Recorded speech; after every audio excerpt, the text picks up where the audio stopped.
আসসালামু আলাইকুম। সবাই কেমন আছেন? আশা করি সবাই অনেক ভালো আছেন। আপনাদের দোয়ায় আমরাও আলহামদুলিল্লাহ ভালো আছি। দেখতে দেখতে কিন্তু সময় খুব দ্রুতই শেষ হয়ে গেল। চোখের পলকে কিভাবে 2টা মাস চলে গেল জানি না। বাংলাদেশেই তো কয়েকদিন আগেই মনে হলো এসে পৌঁছেছি। এখন আমাদের যাওয়ার সময় হয়ে গেছে। খুলনা থেকে রওনা দেওয়ার আগের দিনের ভিডিও এটা। এই ভিডিওটা আমি কয়েকবারই করার পর ভয়েস ওভার দিতে গিয়েছি, কিন্তু প্রত্যেকবারই ভয়েস ওভার দিতে গিয়ে আমি জানি না আমি কেন ইমোশনাল হয়ে যাচ্ছিলাম। এটার হচ্ছে সব গোছানোর পর, খাবার দাবার সব কিছু মোটামুটি লাগেজ গোছানোর পর পরের দিন ভোর 6টায় আমাদের রওনা দেওয়ার কথা। তারপর আমরা সবাই আর কি লাগেজ গোছানোর পরে শুয়ে পড়েছিল, কিন্তু আমার কেন জানি না কোনোভাবেই ঘুম আসছিল না। সবাই ঘুমানোর পরেও আমি আবার ঘর থেকে একটু হেঁটে দেখছিলাম। সব কিছু খুব উলটপালট হয়েছিল, কারণ আমরা যেহেতু সব লাগেজ গুছিয়েছি।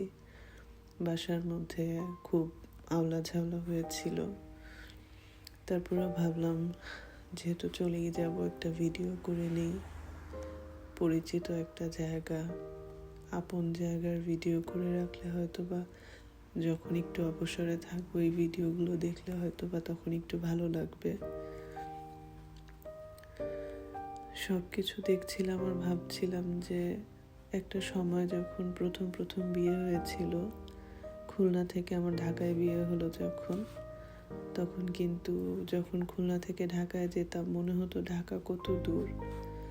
প্রত্যেকবারই যাওয়ার সময় একটা, আমাদের বাসায় আমার আম্মা আমার আপু সবার সাথে যখন বিদায় নিতাম, ভিতরে একটা খুবই হাহাকার কাজ করতো, কেঁদে দিতাম। তখন বুঝিনি যে ঢাকাটার থেকেও অনেক দূরে হয়তো একটা সময় চলে যাব।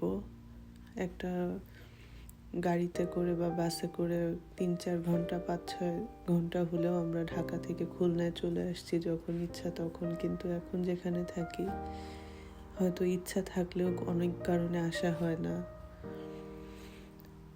আসলে যারা দেশের বাইরে থাকে প্রত্যেকটা মানুষই জিনিসটা ফিল করবে যে যখন দেশ থেকে চলে আসা হয় এই সময়টা আসলে কেমন লাগে। যাই হোক, আসলে কয়েকবারই আমি ভয়েসটা দেওয়ার সময় আমি খুব ইমোশনাল হয়ে যাচ্ছিলাম ভিডিওটা দেখে। তারপর এই যে এই বইগুলা, এগুলো সব আমার দুলাভাই আপু ওরা খুব বই পড়ে, তো ওদের বাসায় অনেক জায়গায় এরকম বুক সেলফের মতন। এই জায়গাটা অনেক বড় একটা বুক সেলফ, এমনি ছোটোখাটো অনেক জায়গায় একটু করে এরকম বই আছে। আর এখন ঘুমাতে যাব, কারণ সকালবেলা 6টার দিকে আমাদের আবার বের হয়ে যেতে হবে। তারপরের দিন আবার আমাদের ফ্লাইট। অনয় অলরেডি চলে গেছে, এখানে আমি আর আর্লিন থেকে গিয়েছিলাম। তো আমাদের বাসার সবাই আমরা ভোরবেলা রওনা দিব। ভোরবেলা রওনা দেওয়ার পর আমাদের পৌঁছাতে অনেক কারণে একটু দেরিও হয়ে গেল। পরের দিনের ভিডিও এটা। আমরা দুপুরে একটা রেস্টুরেন্টে সবাই মিলে একটু খেতে গিয়েছিলাম। ওখানে বেশ ওয়েদারটা একটু মেঘলা আর অনেক বাতাস ছিল। এটা ধানমন্ডিতে, আসলে রেস্টুরেন্টের নামটা আমার ওইভাবে খেয়াল নেই। বেশ ভালোই, রুফটপের উপরে সুন্দর করে।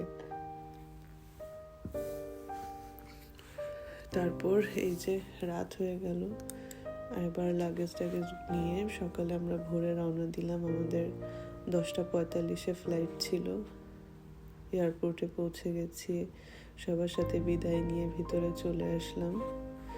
আমরা প্লেনে ওঠার আগ মুহূর্তের একটা ভিডিও এটা। এই সময়টা প্লেন ল্যান্ড করছিল, এর মাঝে আসলে আর কোনো ভিডিও এভাবে নেওয়া হয়নি। মন মানসিকতা এরকম ছিল না যে কোনো একটা ভিডিও নিব। তারপরেই তো পৌঁছে গেলাম আবার নিজেদের গন্তব্যে।